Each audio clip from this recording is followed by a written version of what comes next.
Good morning friends. आज एक topic के साथ आपके सामने उपस्थित हुआ हूँ।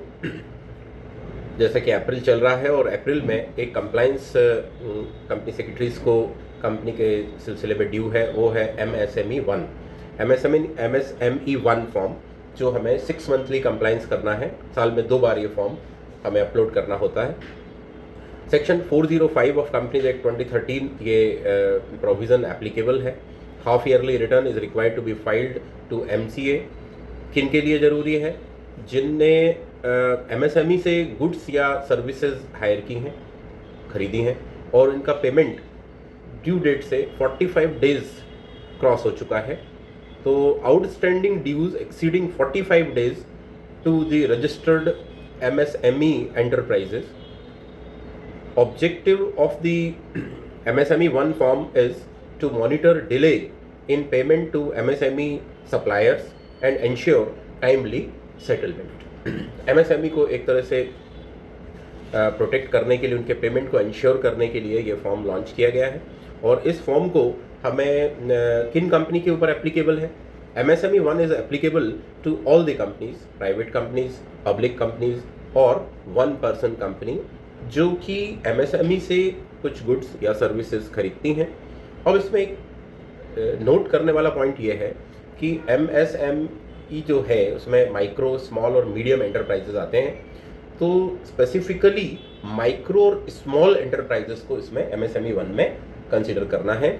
मीडियम एंटरप्राइजेस को इसमें शामिल नहीं कीजिएगा। कौन से 2 6 मंथ हैं?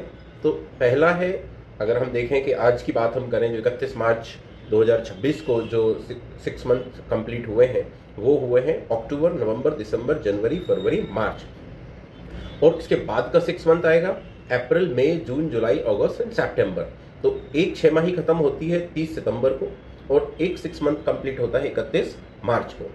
जब भी ये 6 मंथ कंप्लीट होते हैं, उसके बाद में आपको ये फॉर्म फिल करना है with in 1 month. For example 31 मार्च के बाद 1 मंथ स्टार्ट हुआ 1 अप्रैल से, जो चल रहा है 1 अप्रैल से 30 अप्रैल तक, ये वाली 6 मंथ का MSME 1 हमें फिल करके मिनिस्ट्री को अपलोड करना है। और जो सेकेंड क्वार्टर रहेगा, उस क्वार्टर जो 6 मंथ रहेगा 30 सितंबर को जो एंड हो रहा है, उसके बाद में जो अक्टूबर आएगा उसमें 31 अक्टूबर तक ये फॉर्म हमें MSME 1 उस 6 मंथ के लिए फिल करना होगा, भरना होगा।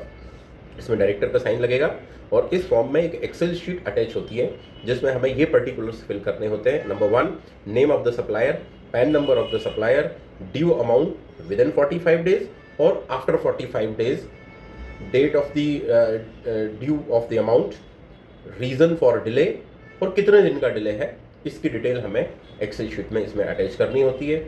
आप चाहें तो क्लाइंट को एक एक्सेल फॉर्मेट भेजें जिसमें ये डिटेल उनसे मिल जाए और उस बेसिस पे इस फॉर्म को आप प्रिपेयर करें। इस फॉर्म पर डायरेक्टर का डिजिटल साइन लगेगा और ये मिनिस्ट्री को अपलोड होगा। इस फॉर्म में कोई भी चालान जनरेट नहीं होगा। हाँ, पर पेनल्टी भी सेक्शन 405 में प्रिस्क्राइब नहीं है। बट अगर किसी केस में रजिस्ट्रार ऑफ कंपनी इसको आइडेंटिफाई करते हैं कि ये डिले है, अगर इस टेन्योर के बाद ये फाइल हुआ है या फाइल नहीं हुआ है, तो इसमें पेनल्टी जनरल प्रोविजंस के तहत ROC इम्पोज कर सकते हैं। तो MSME 1 30 अप्रैल के पहले हमें फाइल करना होगा। ये कंप्लायंस आप इंश्योर कर सकते हैं। Thank you very much.